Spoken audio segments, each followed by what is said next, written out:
Bienvenue dans cette capsule vidéo dans laquelle tu vas approfondir tes connaissances sur les figures de style, deuxième partie. Tu trouveras le lien de téléchargement de cette carte mentale dans la description de la vidéo. Avant d'étudier les figures d'atténuation, nous allons découvrir les figures d'insistance. Les figures d'insistance mettent l'accent sur un ou plusieurs éléments et servent à attirer l'attention du lecteur sur le développement d'une idée, l'expression d'un sentiment, les traits d'un personnage, l'atmosphère d'une scène de vie, etc. L'anaphore consiste à répéter un mot ou une expression au début d'une phrase, d'une strophe ou encore d'un vers. On peut le voir dans l'exemple suivant. Chaque jour se lève, chaque jour apporte son lot de défis, chaque jour est une nouvelle chance. Avec la répétition de l'expression chaque jour au début de chaque phrase. L'hyperbole est une autre figure d'insistance. C'est d'ailleurs la principale figure d'exagération. Son procédé est d'exagérer de manière excessive une idée, une réalité pour la mettre en relief, pour frapper l'imagination ou pour surprendre le lecteur.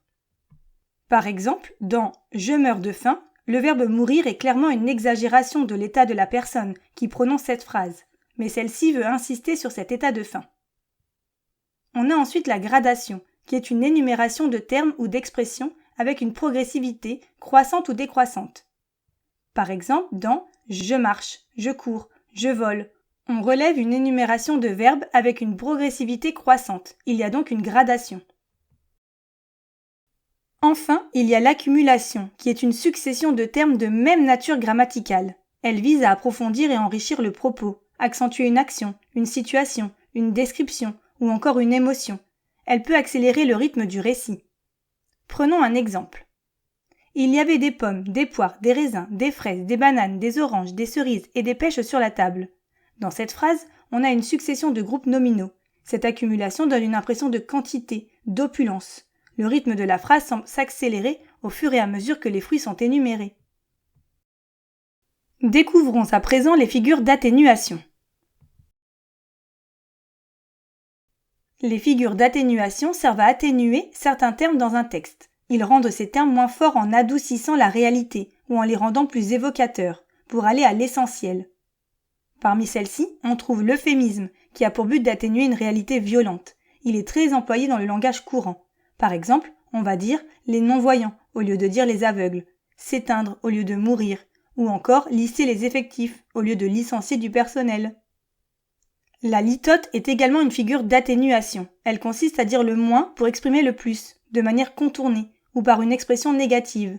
Elle énonce une vérité de manière atténuée, mais paradoxalement vise à accentuer le propos. Par exemple, dans « je ne te hais point », on veut dire de manière contournée « je t'aime ». Attention, il y a bien une différence entre euphémisme et litote. En effet, la litote a pour but de renforcer l'idée, alors que l'euphémisme cherche à être moins brutal. Par exemple, pour désigner une vieille personne, la litote dirait « elle n'est plus toute jeune » et l'euphémisme dirait « une personne âgée ». Et voilà, dans cette capsule vidéo, tu as découvert les figures de style d'insistance et d'atténuation. N'oublie pas de télécharger la carte mentale associée à cette leçon. Le lien de téléchargement se trouve dans la description de cette vidéo. Tu trouveras aussi de nombreuses fiches d'exercices et des quiz pour t'entraîner. À bientôt!